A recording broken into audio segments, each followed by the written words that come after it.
Welcome, everyone. We're just going to wait a little bit to let everyone in the room before we start.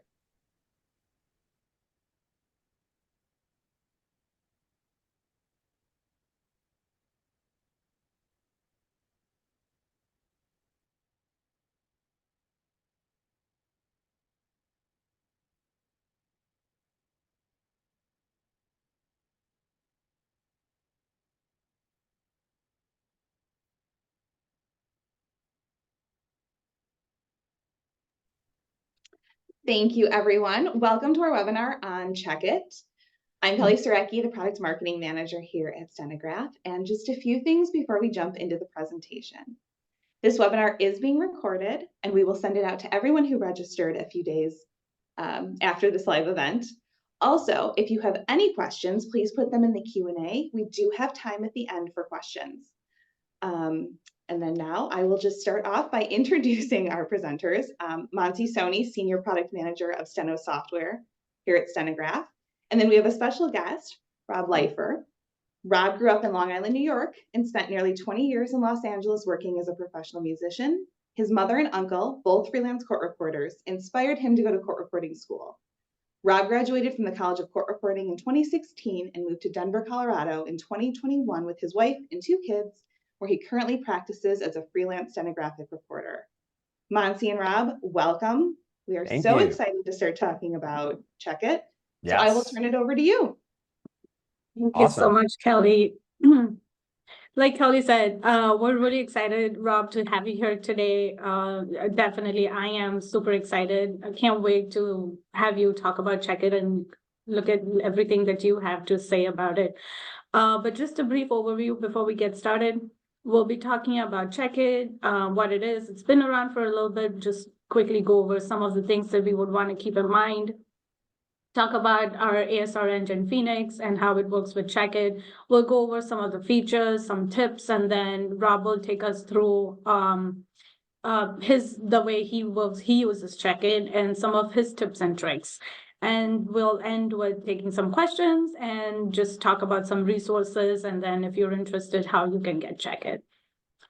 All right, let's get started. So what is Check It? As most of you would already know, it's a post-translation editing tool that's used to aid reporters to edit their transcripts faster. We've seen an average of about 45 minutes of time savings per job. The way Check It works is it takes the audio file, runs it through our engine, generates suggestions, and it takes that list of suggestions and compares it to your transcript and what you've written in your transcript, and it will highlight any differences between what it heard and what it sees in your transcript. And it lets you take the action, whether you want to make those changes or ignore it, it's totally up to you. So that's kind of just a really quick overview of what Check It is and how it works. I would say that 45 minutes of savings that's modest. That's pretty conservative. Like, it really depends. It's situational. So if you have a really technical, dense job, which, a lot of you, I'm sure have had, Check It could save you a lot more time than that. So keep that in mind. Yes.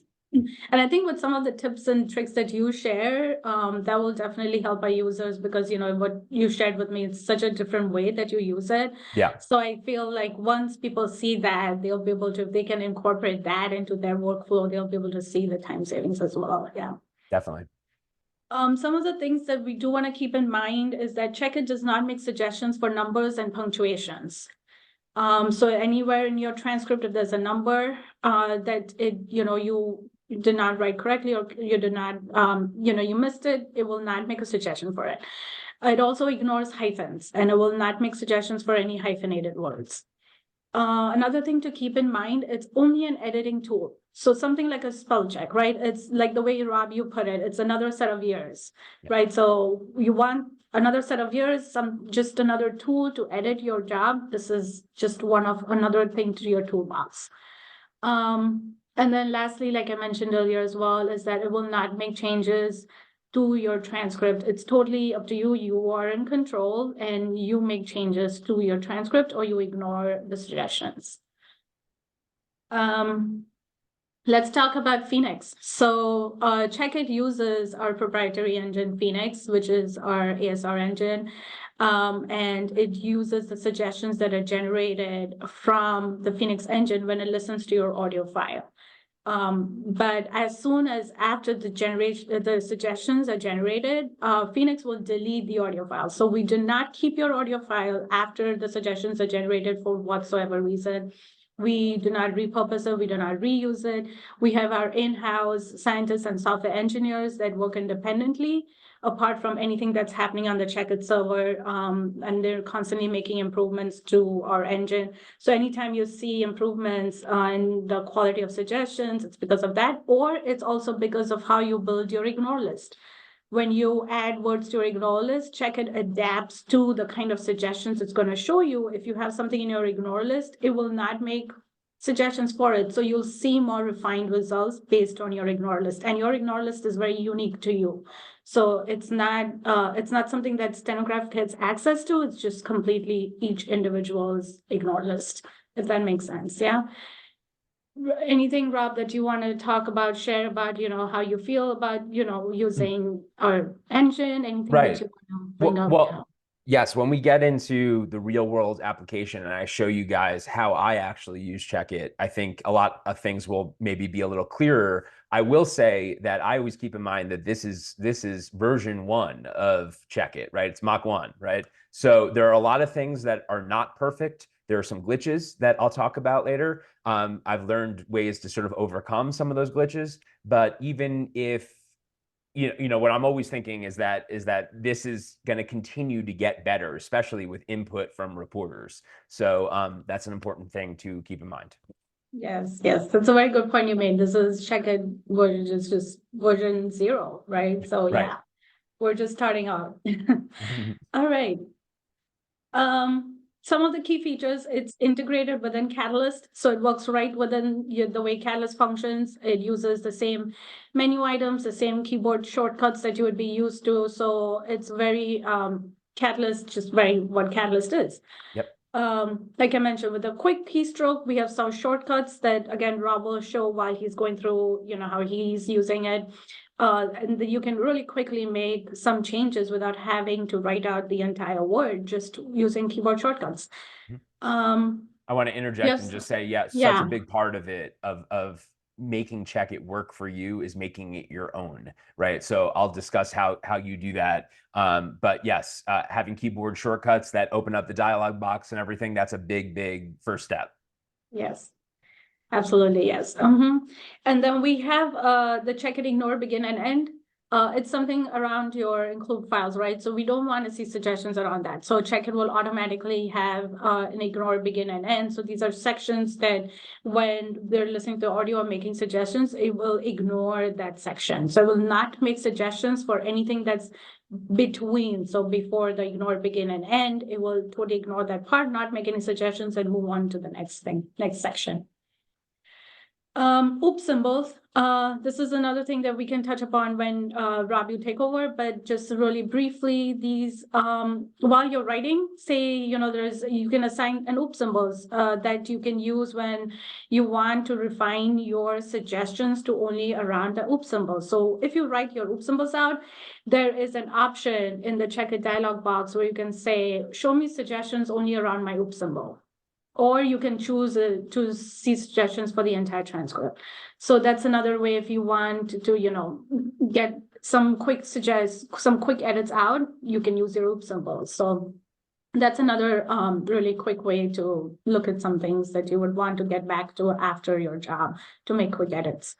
The other thing is ignore lists, like I mentioned. So we recommend adding and building your ignore list. So there's a personal case and job ignore list. There are words like wanna and gonna. Reporters will not write wanna, but that's what the engine will hear. So it'll make a suggestion and you write want to. So what you want to do is add the words that you don't want to see suggestions for, like wanna and gonna, to your ignore list. So the best is to put in your personal ignore list so it does it for all your jobs. But if that's something very job specific, you can put in your job ignore list. So like that, if it's the same word over and over, it's not going to get suggestion for. Yeah, Right. go ahead. Another way to deal with that is actually also to put wanna and gonna and think words that you might not write in the transcript in your personal globals, so that if it does correct and if Check-It engages and makes and puts wanna, it will automatically change to want to because it's in your personal globals.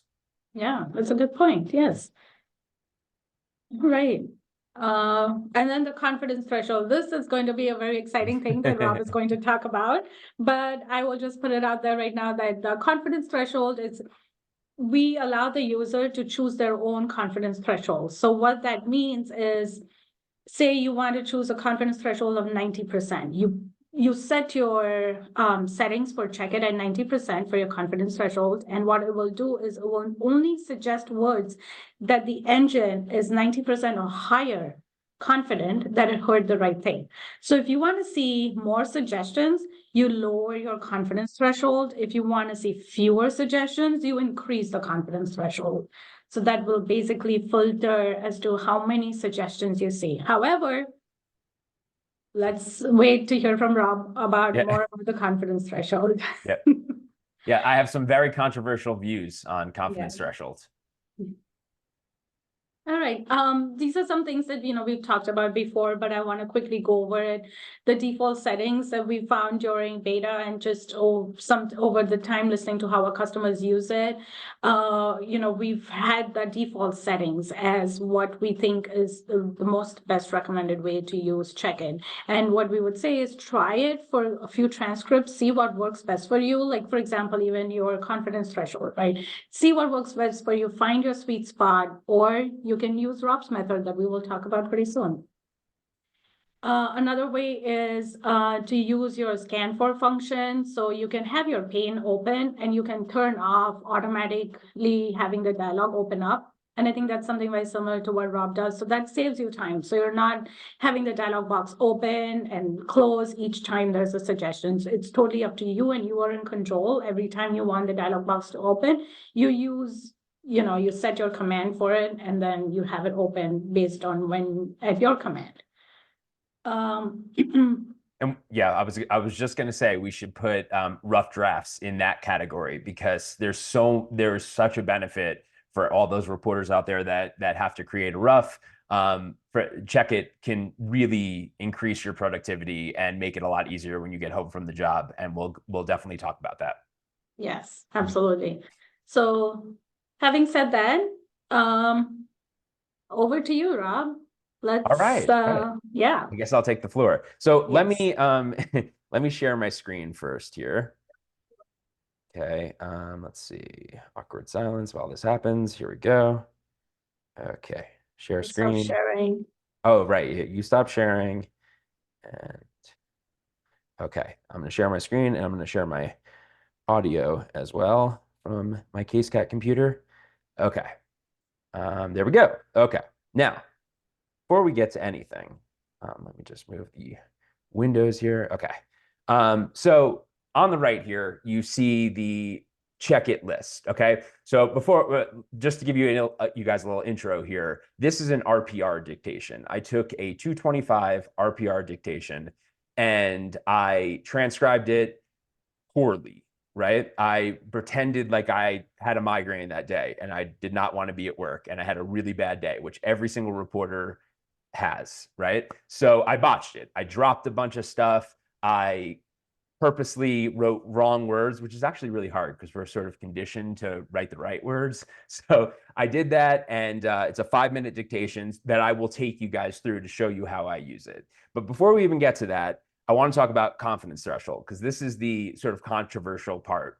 If you go over to your options here with Check-It, in the bottom section, I believe, there's confidence threshold percentage, as you see there. Now, I think a lot of people did not take to Check-It in the beginning because they thought incorrectly that confidence threshold meant how much confidence the user, in other words, the reporter, has in Check-It.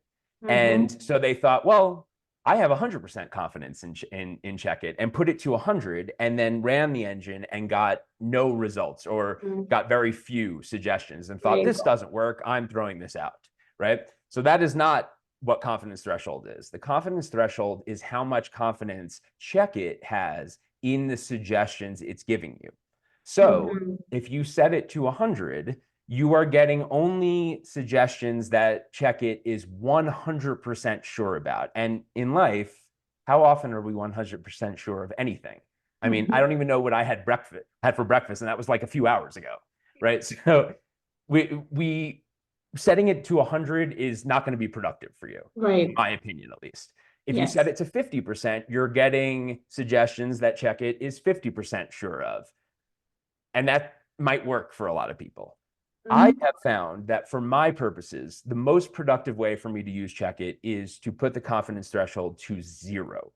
So what is happening there is Check-It is basically saying, this is what I heard, but it's your transcript, dude. You figure it out, right? And so that, to me, it's almost like, the best analogy I could give is that it's like having a first-year court reporting student fresh out of high school behind you, listening and giving you every suggestion that she thinks she hears, and you going, yeah, okay, I know you heard that, but the adults are going to take over from now. Right. So setting it to 0, I'm getting the maximum potential out of Check-It that I can possibly get. And for my purposes, that works great, because I would rather have more than less, right? That's just how I feel about it. So I have a question, Rob. So Yes. then how do you deal with words that you wrote well, and that, in your demo, when you should walk us through, that's something maybe you can mention, that, you've written well, and on a day that you did have a good day and, you didn't show up with a migraine, then all these suggestions that the engine is thinking you should change, how do you deal with that, right? Okay. So we'll go over that. So that's a great stepping stone to the next thing I want to talk about here, which is making Check-It your own, and how I use it, because I find it the most productive. Now, certain people this won't work for. I think there's a lot of people who visually don't like having a lot of blue underlines all over their transcript. For me, it doesn't bother me, because if I'm going to sit down and scope my transcript, I am going to listen to the audio start to finish, right? There might be some reporters out there that are just so good and so experienced that they know the areas that they messed up, and they might only scope that, and that's their version of scoping. But I believe most people who scope their own transcripts, and I have a Scopus that I use maybe 50% of the time, but to maximize my productivity, I'm going to scope my own transcripts a lot. And I think for most people, if you're sending your job to a Scopus, you expect them to listen to the whole thing. So what I do is, if I'm going to scope a transcript, I'm going to listen to the whole thing, and I'm going to start from the beginning, right?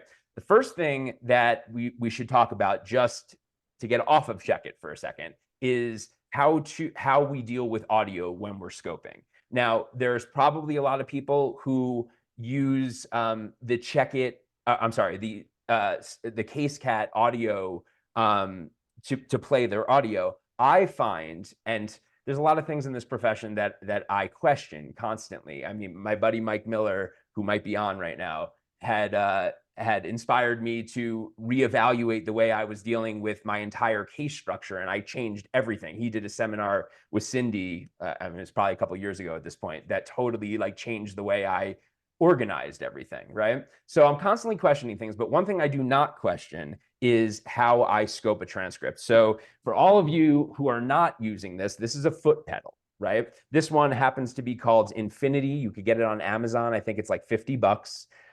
You literally, it's a USB, you put it into your computer. And what that does is it enables you to drag your audio from any particular job into a corresponding app. I think my app is called Express Scribe. And you can basically, the foot pedal becomes sort of part of your body, right? So as I'm listening to my audio, I'm also reading, as I think most of us do when we scope. And so when I come across things that I don't agree with in the transcript that maybe Check-It has highlighted, I know instinctively, because I'm listening and I'm reading it, that I don't agree with that suggestion. So rather than actually ignore it, I will just skip over it. And I'm going to show you guys how I do that. So let's just go to a couple examples first. So here we go. This is a good example. There's basically two situations where you're going to use check it for words that are not there, otherwise known as drops, or to replace words that are there that you got wrong. For me, a lot of times that's little words, right? So here's an example where I wrote that result lawsuit, right? I, first of all, will click F2. I made F2 my open check it dialog box. So I press F2 and the check it dialog box opens up, right? It will tell you the old text, which is result. It will tell you what it heard, which is resulted in a, and then it gives you a bunch of options. Now let's go through the options quickly, okay? I is to ignore check it suggestion, right? Now, this seems like it would be productive and maybe for a lot of people this works. For me, I never use that. And the reason I never use I for ignore check it suggestion is because I find it a lot more productive and less time consuming and less sort of bulky to just ignore it inside the transcript. So in other words, if I'm scoping along and I get this suggestion, rather than open up the dialog box and look at the suggestion, if I don't immediately know I don't agree with whatever it's trying to suggest for me here, I just keep going. And I leave that blue line there because ultimately it's not bothering me. Like I said, there might be some reporters out there who don't like having blue lines all over their transcript. That's not me. I don't know. Doesn't bother me.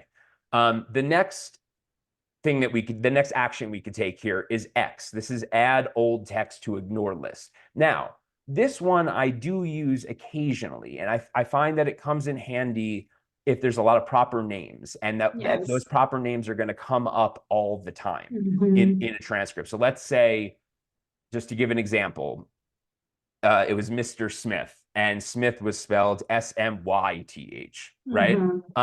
Check it is going to obviously put S-M-I-T-H, right? Because that's what it's going to hear, and that's what it thinks it is. That's an example of when I would X that, because then every single time Mr. Smith comes up in the transcript, it's going to always ignore it.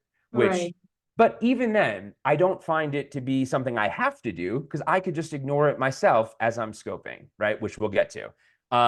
Then before we get to R, there's M. M is modify, check it, text, and replace.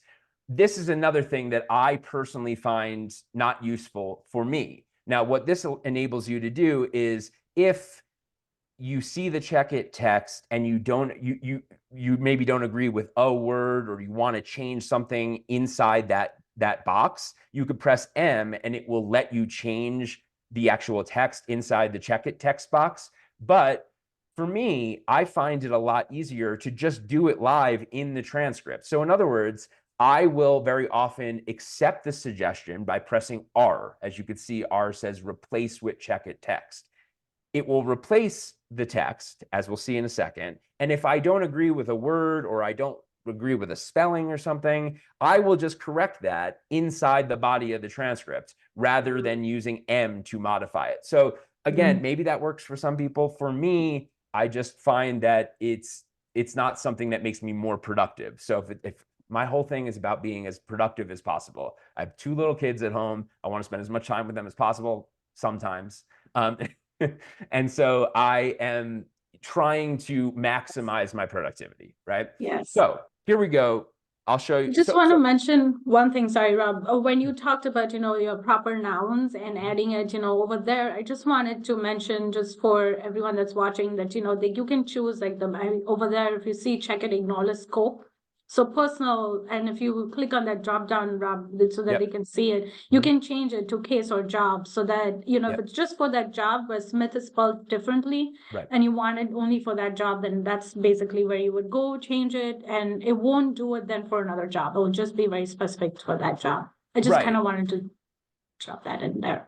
Sorry. No, that's a great point. And I was going to say, I usually keep it on personal, because if I'm going to X out something, it's probably something that would be X'd out in any transcript, right? But again, you make it your own. So in this situation, what I will 99 out of 100 times do is immediately press R and enter. What that is going to do is, so let's start from the beginning here. I come across this word that has this blue line under it. Immediately, instinctively, because I've made it my own, I'm pressing F2. The dialog box comes up. I press R. I press enter. I don't even read what it suggested because, frankly, that's a waste of time for me. I would rather just accept it and then see it. And now I'll be listening to my audio as I see it.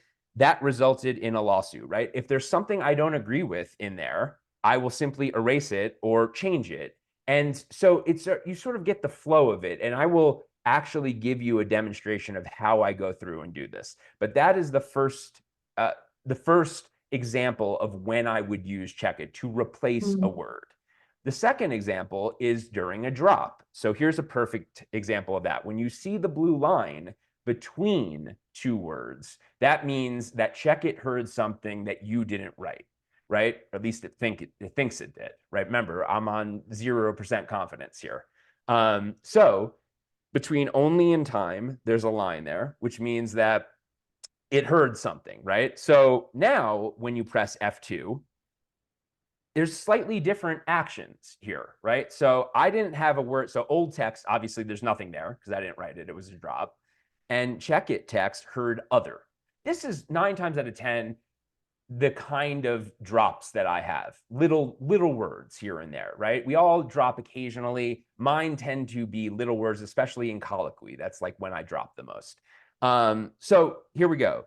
Now the actions are different. You have that same ignore, where you could ignore it. I don't use that at all because I don't find it useful. You have that same M to modify. Again, don't use that because I don't find it useful. But now instead of R, you have A. And A means add Checkit to text, right?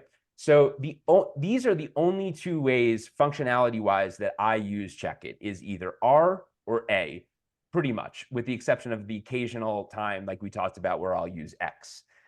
So I will simply press, in this situation, A, enter, and boom, there's the word, right? It just put it in there for me. Now, I find this to be incredibly time-saving, especially, and we'll get to it, and I'll show you guys how I do this, because I have some bigger drops in here, where it's like 5 words that I dropped. And maybe Checkit suggests all 5 words, and only 3 out of 5 of them I agree with. But at least that got me 3 words closer. Those are 3 words that I don't have to manually type in anymore. And that is the incredible time-saving capability of Checkit.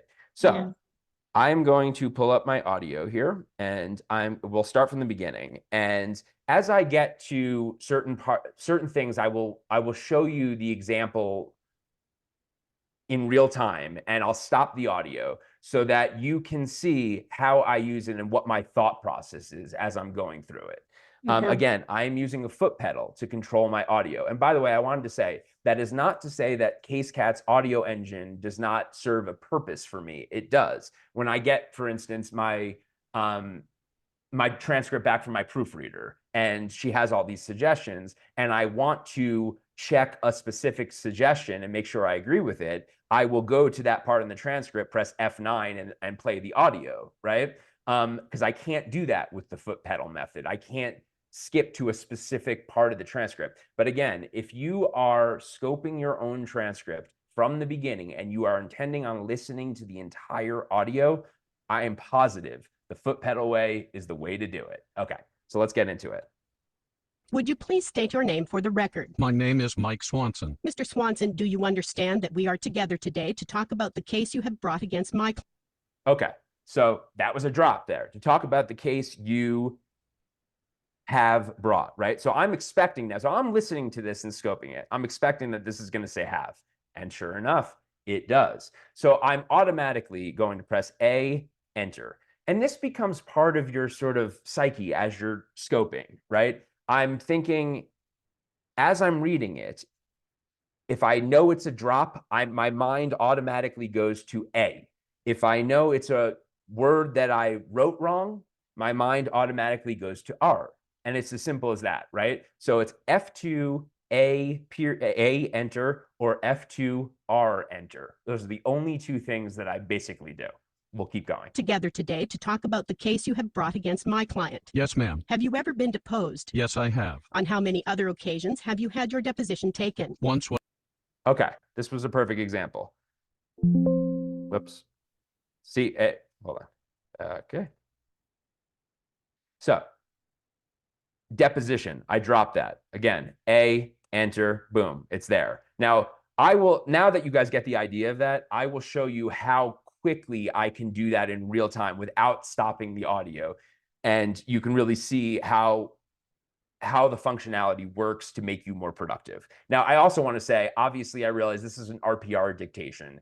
It is very controlled, right? And most real world situations are not this controlled, as we all know. But what I will tell you is that in a real world situation, I find it even more productive to use Checkit because there's more opportunities for drops. There's sometimes we're in contentious depositions where there's a lot of crosstalk or back and forth, and we try to stop that as much as we can live. But Checkit actually does an incredible job at catching a lot of those little words that you might have missed in the live situation. We'll keep going. The other occasions have you had your deposition taken? once when I was involved in a vehicle accident. When was that? I can't remember how many years ago it was. That resulted in a lawsuit? Yes, I filed a claim for reimbursement of medical bills. Was that the only other time you have appeared as a witness in a case? Yes, ma'am, it certainly is. Because you understand how this procedure works, I will not go over the rules with you.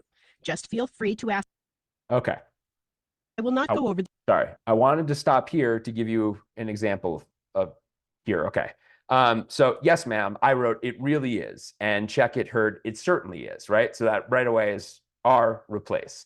But here's where things get a little interesting. Okay, question. Because you understand how this procedure works, I will not go over the rules. There's clearly a drop there. Just feel free to ask me to explain myself, right? So I immediately, in my head, know this is going to be an add, not a replace. So I press F2 with you, right? I'm going to press A, enter. Now, obviously, it didn't take out that period there. So now all I have to do, instead of taking out the period myself and writing in with you, Checkit did the bulk of the work for me, and all I did was take out the period, right? So that's just an example of how it really can make you more productive. We'll keep going. Because you understand how this procedure works, I will not go over the rules with you. Just feel free to ask me to explain myself if you don't understand a question. Okay, Where do you currently reside? 225 Jefferson Avenue. Are you married? Okay, I wrote Jennifer Avenue, right? F2, R. Now, here's a perfect example. It doesn't do numbers well, as Monsi mentioned, right? So I wrote I wrote the right address. I just got the name of the street wrong, right? But it heard 5, so it kind of messed that up. But it's a lot easier for me to replace Jennifer with Jefferson with a click of a button and then just erase 5. Boom, done. Now I'm moving on. Okay. Currently reside? 225 Jefferson Avenue. Are you married? Yes, I am. Do you have any children? Yes, I do. How many children do you have? I have a son from a previous marriage. How old is your Okay. you have? Sorry. This is a great example. Okay, let's undo that so we can see it in real time here. How many children do you have? For some reason it came out, yeah, have a son from another marriage, right? Now, it heard well, let's just replace it and then we'll talk about it. Okay. How many children do you have? I have a son from another marriage. Now, this is another thing Checkit doesn't do. It cannot distinguish between speakers. So what I would do in this situation, because this was a drop at the end of a question, is I would simply erase the A. And now I have that in there. So how many children do you have? Answer, I have a son from another marriage, right? So that was a way, let me just show you that again. We'll go back and do it one more time.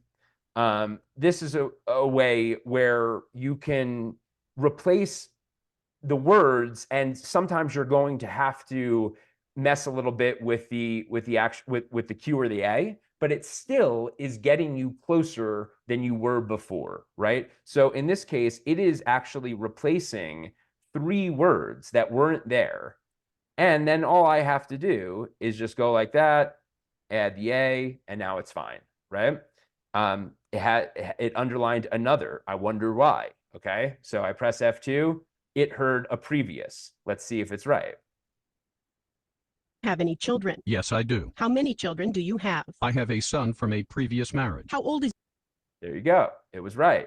So F2, R, enter, you have? boom. It's there. It's in there. Okay, we'll keep going. Have any children? Yes, I do. How many children do you have? I have a son from a previous marriage. How old is your son? He is 14 right now. What is his? Now, Monsi mentioned they're not good with numbers, but sometimes I find it actually is good with numbers. So let's see what it found. I wrote 13. The answer was 14. F2, it heard 14. Now, again, I don't even look at this dial. I literally just press F2, R, enter. It's in there. And as I'm listening to it, now, if I don't agree with that, I could just erase it, right? But it actually heard the right number there and did a good job. Marriage. How old is your son? He is 14 right now. What is his name? Christopher. Do you have custody of Christopher? No, I share custody with his mother. He is with me every other weekend. You have one previous marriage, is that correct? Yes, ma'am. When were you divorced from your first wife? I can't recall the date now, but approximately 13 years ago. Have you always had the same arrangement for shared? So there you guys just saw me do many corrections in one shot there, right? I was replacing words, I was adding words, and I was doing it all seamlessly as I'm listening and reading. That's how this works in a real world capacity. 13 years ago. Have you always had the same arrangement for shared custody of Christopher? More or less, we have agreed to some changes over the years. You told me before that you are currently married. What is your spouse's name? Jennifer. How long have the two of you been together? We have been married almost 7 years. Is your wife employed out? Okay, here's a weird thing. Sometimes Check-It does weird things, okay? I made a drop there. We married almost 7 years. It heard have been, but for some reason put a period in there. I don't know why.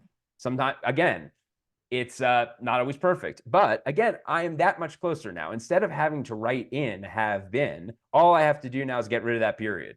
And we're there, right? So that, if you could extrapolate that time savings out over the course of an entire transcript, it's saving you just a boatload of time. And I just want to give one sort of personal example here. So this was maybe a few months ago. I took a expert witness geologist depot. It was about as hard as a depot could possibly get, right? It was one of those where, and I'm sure some of you have had this, where you're literally sitting there and just laughing because you don't know any of these words, right? There's like two people on earth who know what these words are, and it's geologists and attorneys who get paid to know what geologists know, right?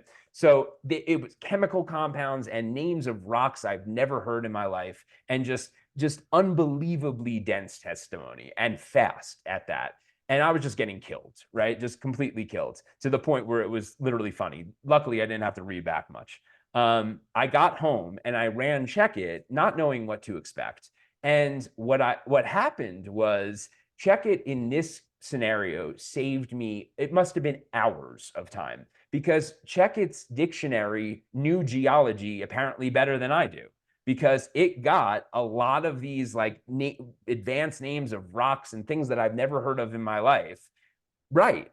And so I had a ton of drops, and I had a ton of just things that didn't translate, mistranslates. And you will see the Check-It engine actually underline mistranslates as well. So, right, if you have raw steno in there, it will underline that. And while you can go and D define it or J define it or K define it or however you do that, sometimes if you want to get a transcript out, it's easier to just replace it, right? And there you go, more productive, right? So that is an example of how it just saved me so much time. So I'm going to take you just through a few more, and then we'll talk a little bit more about rough drafts and that kind of, and how that has saved me so much time. And we'll continue from there. So here we go. Together. We have been married almost 7 years. Is your wife employed outside the home? Yes, she does internal auditing over at the Postal Service. Is that a full-time position? It is. Okay, I wrote postal servers. It heard postal service, the correct R, replace. Boom. I don't have to do it myself now. At the Postal Service. Is that a full-time position? It is. Did Jennifer lose any time at work as a result of the... Here's a perfect example. Did Jennifer lose any time? I got the my although is ALT, my add is AT. I got the shadow of the L there. I could always define that as a conflict, and maybe I should. But that was just a shadow. I got a shadow, and it came out although work. Obviously, it's at work. F2, R, enter, at work, right? And a lot of you might be thinking as you're watching this, well, that's just one word. I mean, it would take me a second to just replace that word. I'm telling you, this is faster. Even though you're pressing 3 keys, it becomes so seamless. F2, R, enter, boom, it's in there. And it does a great job at that. Keep going. Postal Service. Is that a full-time position? It is. Did Jennifer lose any time at work as a result of the incident that we are here about today? She certainly did. Do you know how much time she missed from work? I don't have an exact figure for you. She would be able to answer that question better. I believe I will have an opportunity to visit with her about that sometime later today. I believe so. Okay, so there's a time where I messed up there. I pressed R instead of A, right? I wanted to do that purposely to show you that it's not a big deal. You could always Control Z and you get the line back, F2, A, and it put it in, okay? Now I want to find a bigger drop for you guys to just show you how much time this can save you. Visit with her about that sometime later today. I believe so. Could you please give me your educational background? I finished high school and then took some classes at the local community college, but I did not get a degree. I then started working.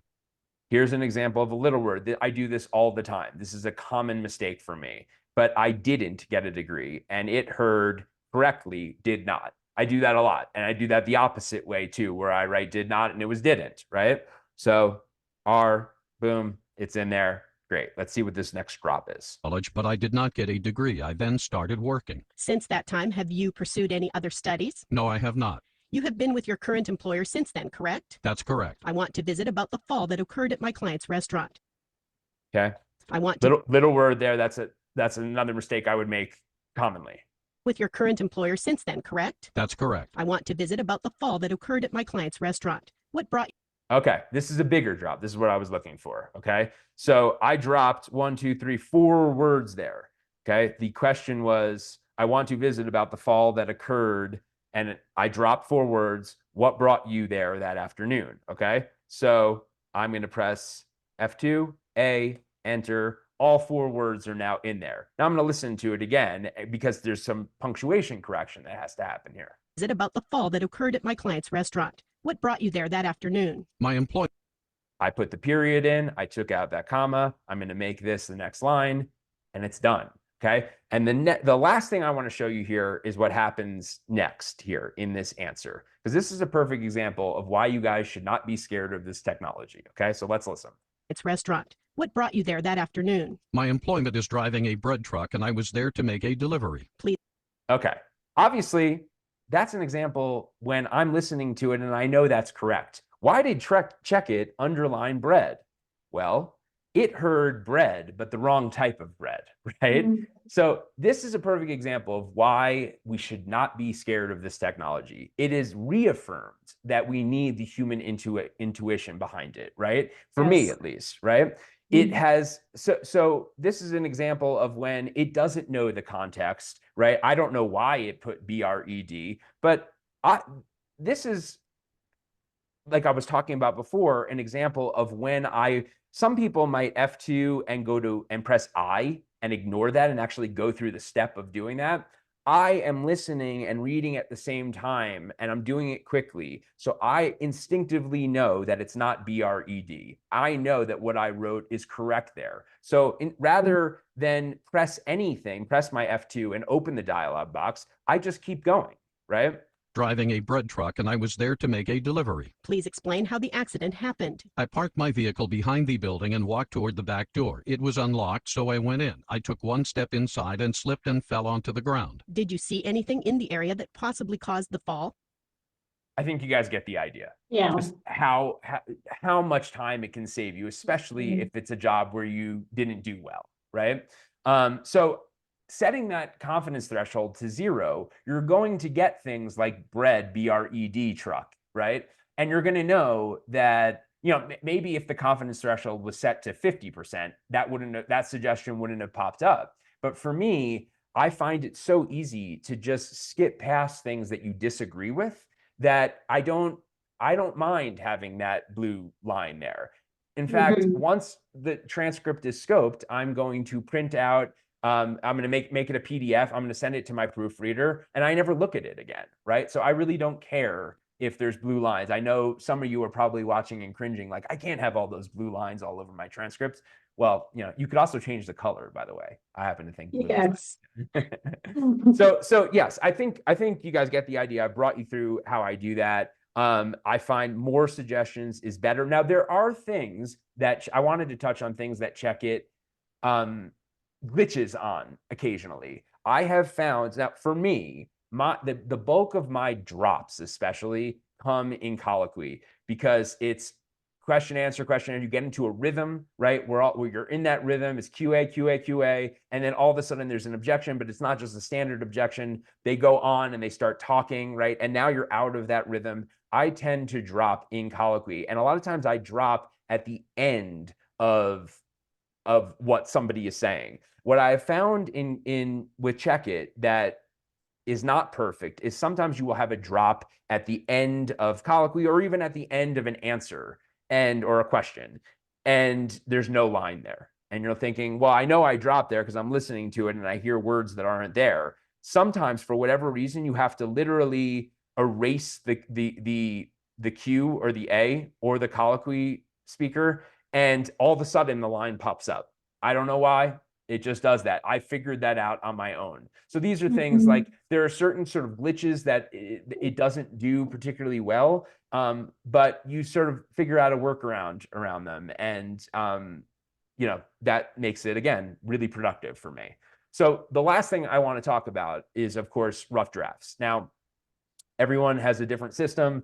I go into every single job thinking and assuming there's going to be a rough draft. The great thing about doing that, if you're not doing that, is that once you get confident at producing rough drafts, you can upsell them at the beginning of a deposition, right? Which, more money for us, right? That's a good thing. So I will very often, before the depo starts, say, by the way, if you guys want a rough at the end of this, I can make that happen, right? So a little extra money in my pocket, why not?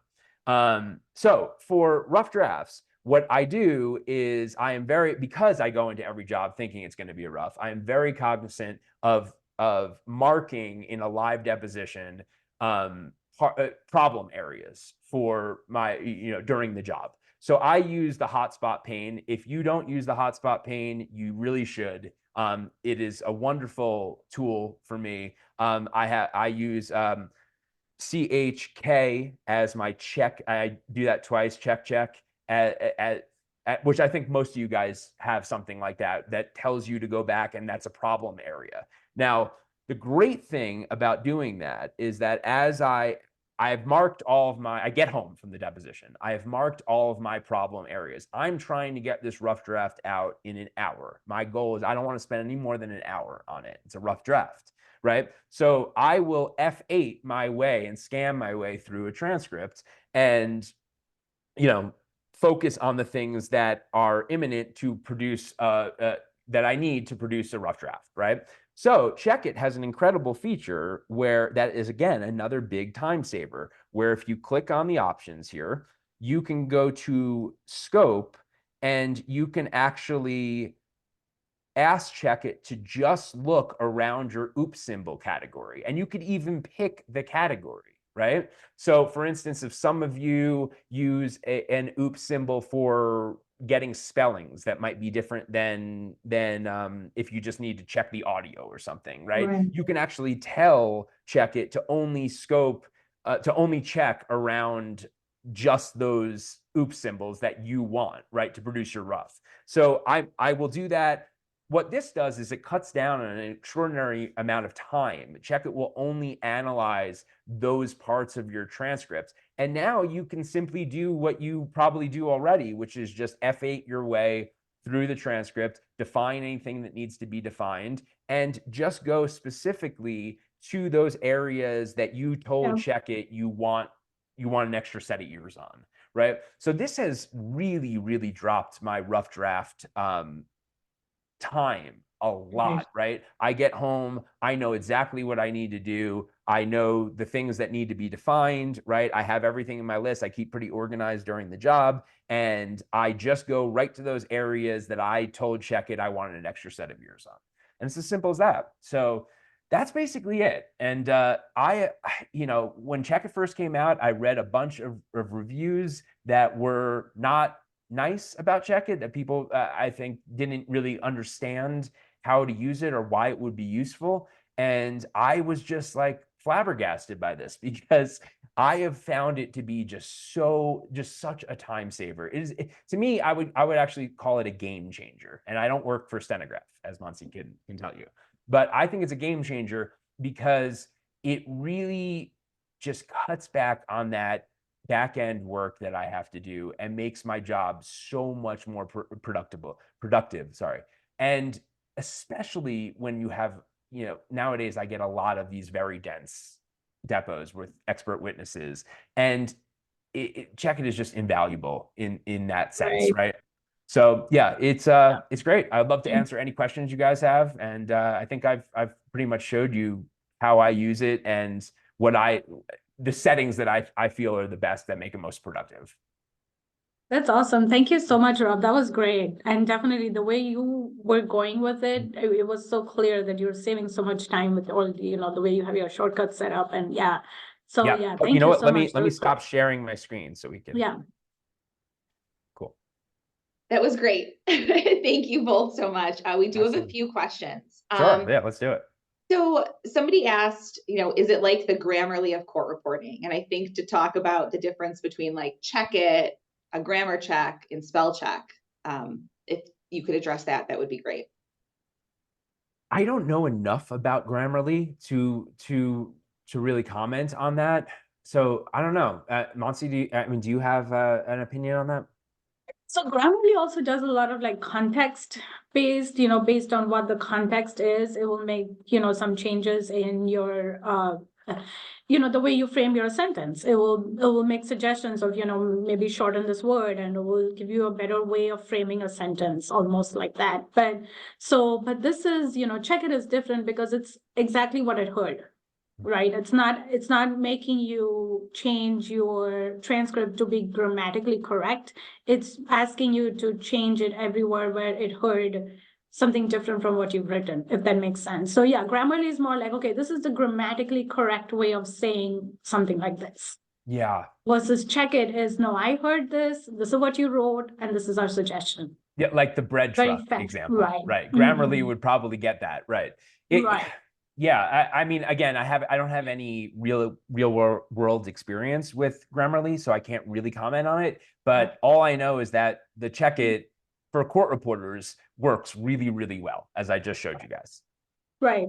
And so maybe I can add to that, where in your workflow do you use spell check? So when you're using Check-It, at what point are you using spell check? And then how are you integrating both the editing tools? Spell check is my last step before I send to my proofreader. So I will use Check-It. Like I said, and maybe I didn't sort of harp on this enough during my example, but I will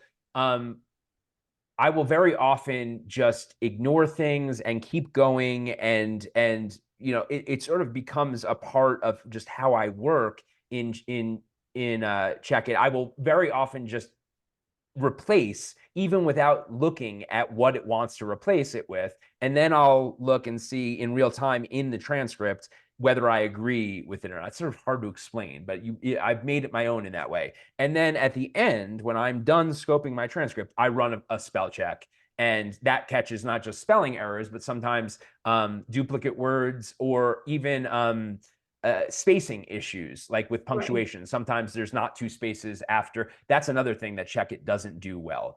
It will often put in a period, but it never puts that reporter's double space afterwards. So, but those are very easily fixed with a spell check, right? So those are the kind of things I would use spell check for afterwards. Yeah.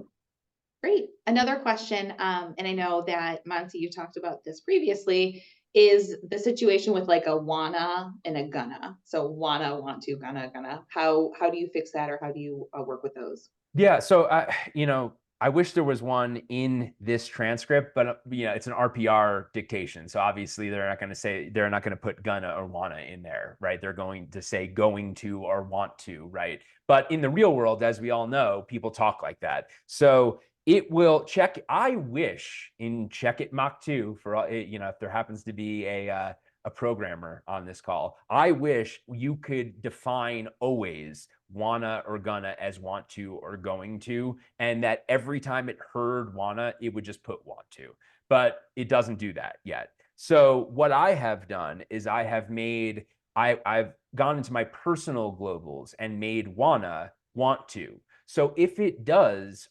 replace something and make it wanna, it automatically changes it to want to. And that's a great thing. Right. Yeah, so that's, and to add to that, it's the ignore list, right? So you can use the check it ignore list that is there as well. So yeah, use the globals as well. But another way to do it is if you feel like it's coming over and over and it's making suggestions and you want to just stop seeing those suggestions completely, open your check it ignore list and do some upfront work, not like while you're editing. You can create your personal list. If you have about like 30 minutes to spare, just boom boom boom, add these words to your list in your personal list, and then just anything that you can think of, want to, going to, should have, could have, anything of those, like have like one day sit down, spend 30 minutes, put all these words on this list, and it will be there and it will ignore it. Yes, and you could totally do it that way. I would find that to be a waste of time for me personally, because again, if I wrote want to and it heard wanna, and I'm scoping my transcript and listening to the audio, I'm just going to ignore that. I'm not even going to open the dialogue box because I know what I wanted to write there. Right? It's a hard thing to explain because from the reporter's standpoint, when we're doing this back-end work that we commonly call scoping, we sort of have a procedure that we do and we're listening. I believe everyone listens to audio at some point, right? And a lot of people listen to it sped up because we're trying to do it faster. So it all sort of becomes second nature. And I know, again, I look at Check It as a freshman year court reporting student behind me. So I don't trust her 100% or him, right? And that's how awesome. Yeah. That's great. We are getting a ton of questions in, so we're just gonna take a few more, and then anybody, if we didn't get to your question, we will definitely reach out with some answers and some responses. But one of the questions we saw a few times was, Rob, you mentioned you used F2, and people are like, is that just part of Check It? How do we do that? And can you talk a little bit more about that? Great question. Yeah, you have to assign F2 as your Check It, open your Check It dialog box, and you could do that in your keyboard map. So when you open up your keyboard map, I mean, I'm not going to give a full CaseCat lesson here. So you can, you can go into the help file if you don't know how to do that, but you can assign, it's arbitrary. For me, it was just that F2 had nothing else. And I like the fact that it's right there. F2 is like, the second key in the keyboard. I'm looking at my keyboard right now. For me, it's all about just, there's a physical component to making this seamless. It's not just looking at the screen. I'm pressing buttons. So I want to assign it to a button that's easy for me to access right away. And like I said, my procedure is usually F2, either A or R, and enter. Boom. And that becomes so part of my workflow that it's just seamless for me. So yeah, the F2 is arbitrary. It could be anything. But I do not find it in any way, I would say you don't want it to be obtrusive, right? You want it to be something that you can access very easily. So yeah, and your AR, they're all around on the same, on your left hand, you have your F2, your AR, they're all around, grouped together around in that same kind of area, right? So yeah. Exactly. It could be any key that you want. I just happen to have F2 available and it worked for me. Yeah. Great. So we have 2 minutes left. So I am just going to wrap up really quick. Okay. Thank you, Rob and Mansi. I just wanted to let everybody know we do have some other Check It resources out there. On YouTube, there are some videos. If you are an Edge customer, you have access to Catalyst Academy, which has a ton of resources, a ton of videos with timed content guides. You can search for some other webinars that we've done. We also will be sending this webinar out again. We have Ascend Training, Certified Training Agents. Then the Solution Center is a great place to answer those how-to questions to really understand how Check It works and how all the functionality works. Definitely. And I was going to say, guys, that if any of you want to email me with specific questions, my email is my name, ROBLEIFER no spaces or dots at Gmail. I am extraordinarily busy all the time. So please, but I will get back to anyone who writes me a question. So yeah, if you have a specific question for me specifically, then that's great. I will absolutely get back to you eventually. Great. Thanks, Within Rob. the year. And then I think we just wanted to talk about what's next. If you haven't tried Check It and want to, we do have a 1 month and no commitment offer right now where you can take advantage of Check It, try it for a month, and then decide, you know, is this for me or not? And we really encourage you within that month, make sure like you give it a go, try it out, try Rob's technique, try different ways to really make it yours. Yep. Can I say one more thing on that? 'Cause I have Definitely. it sort of in my head before we go. Number one, if you are a scopist who is listening to this right now, or if you are a reporter that has a scopist, to me, if you're a scopist and that's what you do for a living and you're not using Check It, that is absolutely crazy, right? It'll just save you a ton of time. So, you know, I would say definitely do that. One more thing on the confidence threshold. Start at 0. That's my suggestion. If it's just too crazy for you and too many suggestions from Check It, bump it up to 10, then bump it up to 20, then bump it up to 30 and get your sweet spot. For me, it's always going to be 0 because I just love it at 0. But, you know, make it your own. Yeah. That's great. Monzi, anything else? Any last words? Yeah, I think that's everything was covered. Like Kelly mentioned, we're still doing the 1 month no commitment. So if you want to try it out, try the different things Rob talked about today for a month. And then if you decide if it's still not your thing, you can call and cancel, or you can extend it till the end of your Edge contract. But I would say take advantage of it while we still have it going. Yeah. And, you know, contact someone from sales and they'll help you get set up right away. But Rob, thank you so much. This was really helpful, a Absolutely. lot of insights, very knowledgeable. And, you know, I'm sure there's somebody out there that's going to appreciate your way of using Check It and it's going to, you know, took back a lot from this session. So thank you so much for your time. And thank you so much for taking us through your, you know, how you use Check It. Anytime, guys. I'm so happy to be with Stenograph and to have this functionality in the software. So if anyone is not using it, you owe it to yourself to at least try it. Yes. Okay. Thanks, everyone. Thank Awesome. you. Thank you, everyone. Bye.